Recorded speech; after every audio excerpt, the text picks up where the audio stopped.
Hey, we're back in Destiny for hopefully our final coverage of the Dark Below expansion pass. Thank God. Thank God. Or whichever deity you believe in. Thank the big white ball that floats next to the tower. I don't know what that's I thought you called. were going to be really racist then. I thought you were going to be really racist and I'd have to cut that out. What? I got to big white and I'm like, Like, The big white ball that floats outside the tower. The What's it Traveller. called? The Traveller. The Traveller, there you go. Praise the Traveller. So we are here to do the questline Urn of Sacrifice.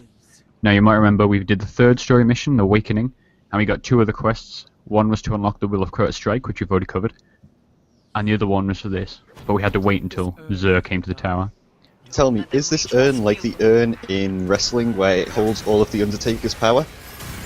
Nope, but I'm not going to let you derail me this time. So this is the first task, which you've just missed, is to get embers. So you have to go and kill thralls with a solar fusion rifle. But you get one of them at the end of the third mission. This is the mission. Second stage is to kill cursed thralls with a melee attack. Now this is hard because they explode on impact. So what I later do is, see they're in big hordes. This is in the Awakening mission, the third story mission. I just jumped in there. And if you like shoot them when they spread out around these rocks, they will like split either side, so you can kill half of them or most of them without damaging the rest. And then I just kind of like bomb over and melee attack and jump back. And it works pretty well unless you kill them more like I just did then. So you have to kill them with a melee to get the pieces? Yeah. Only 5 though. You had to kill, I believe it was 25 thralls with a fusion rifle for the first stage. But these are the super easy ones. That's not too bad then. But death does reset your progress, so don't die. But oh yeah, my melee wouldn't kill them in one either, so I had to shoot them once. And then I could just instant melee them. Otherwise I'd have to like melee them twice and they might explode and kill me, or you never know. Step 3, or 4 if you're counting the part where you buy the urn, is to kill hives, acolytes and wizards with void damage. This was a bitch, because I was playing as a striker, which has arc damage. And I had one void damage weapon, it was a rocket launcher. So, like, you've got to find some weapons, or if I switch mode to my defender class, I think it is, the other subclass of the Titan, then you have like a void melee you can equip, so you have to kill them with certain weapons or certain types of attacks? Only void damage, yeah. So for me that was only my rocket launcher. I know the one of the Warlock classes, the first one you get, uses void damage, so that wouldn't be a problem for most players. I don't know about the Hunter.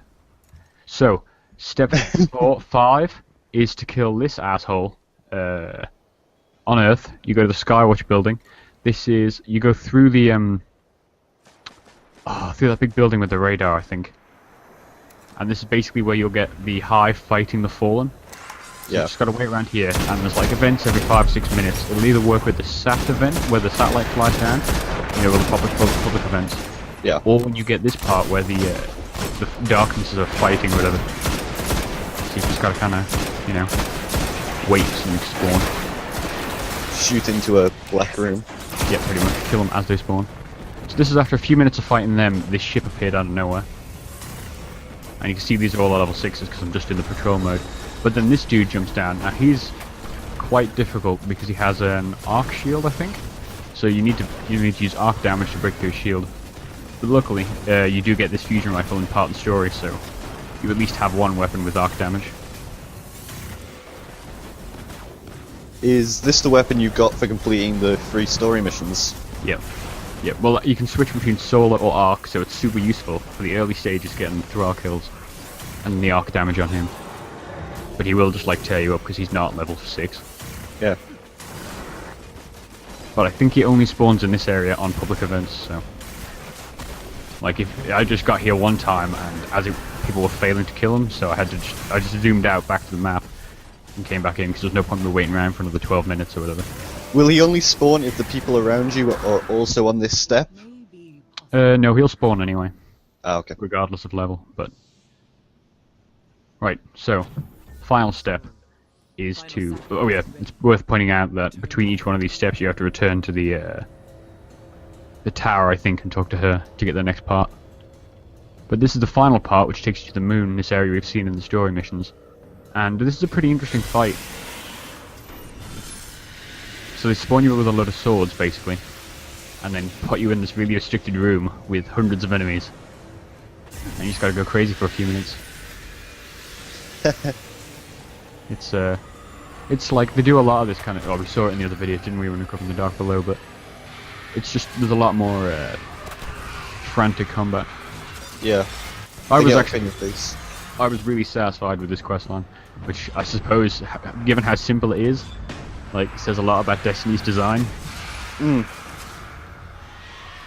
But yeah, it's interesting. I didn't know you could do this, but I just used a super then when I was hitting with my melee attack, and it totally did the part, you know, the kind of like wall of explosions out of the sword rather than my whips. That's pretty cool. The only I didn't want to melee those cursed thralls because they explode, obviously, but I just jetpacked over them and they were dumb enough to detonate. So they were really the only problem I had on this. Yeah. Will the swords keep respawning, or do you only have the 4? I don't know if they respawn, but I don't think I used the 4 that were there. Like at a certain point, I don't want to use a sword to kill the wizards because, you know, they fly away. Yeah. They'll just destroy you in the air. The glowing stuff on the ground, they're kind of like mines, aren't they? Yeah, basically. And I noticed this in the Nightfall as well. It'll get to the point where they're spawning so many of them you can't like walk around on the ground. You just have to hop between platforms and stuff. It's pretty cool. They take a second to detonate though, so it's not end of the world. Yeah.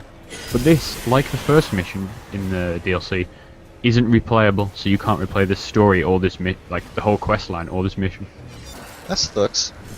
Kind of. But they have patched in the Fist of Crota to work now on the latest update that I hit this week. So you can replay the very first mission, you know, where you first meet Omnigul. Yeah. You can totally play that again.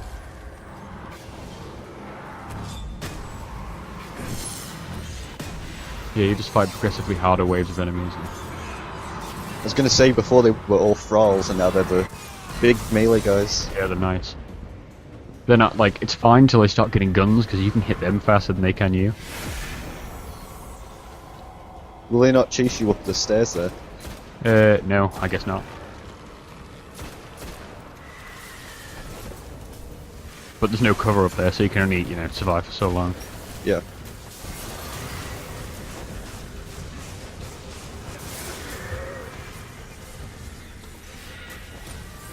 This area was also in the main game, so... Was it? Yep. There was one story mission here where you had to go on, like, free a shard of the Traveler or something. I've never played it, so I wouldn't know. It's, not amazing. Are these enemies leveled to your level, or are they just set to, let's say, 26 because the level cap's now 32? I think you could play it at 30 or level 26. I think there was 2 options for all the missions in this DLC. But again, you can't replay it, so, you know, pick wisely, I guess. Yeah.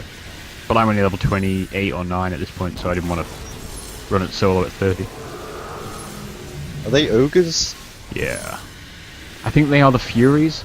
Like, it's super weird, like, during this whole questline, the woman's, Eris, and the tower, she's like, you gotta bring me the eyes, and all this stuff. She's being really kind of creepy about it, but I think she meant the eyes of them. Sounds like a delicacy. Right, so now bring this full urn, with the ashes of, like, hundreds of fallen. Hive, not fallen. Back to Zer. This would be a bitch if you started this questline and then missed Zer in the tower, because you'd have to wait like a week to finish it. And it takes up a bounty slot, so... There you go, the Eyes of the Forsaken. Zer's got some new stuff in there. There's new currencies added with this DLC, which is always fun to grind. New currency, so it's not just glimmer. No, it's like, you know, the commendations and stuff. Yeah. So you have a new rep, obviously, with her, and then you have these different shards you can equip to level up your weapons. Is that to save time from grinding? No, it's more grinding. Ooh, great. And then boom, we get these new, not so amazing looking arm pieces. Some gauntlets. They're obviously going to be class specific, but I don't know if everybody gets arms. But, yeah, they're not, I'll equip them now. They're not amazing. They're the same level as the stuff you can buy off the Vanguard and Crucible stuff, so there's no advantage to them. Do they at least have, like, unique textures? Yeah, they have, like, you'll see them now. The arm's kind of all weird and bony. They're pretty nice, I guess. Basically. Looks kind of cool. I prefer my furry arm I've got on now. See, they just... You can't really appreciate it in that call scheme. Yeah. I see you still got the banner on from when you completed the story missions.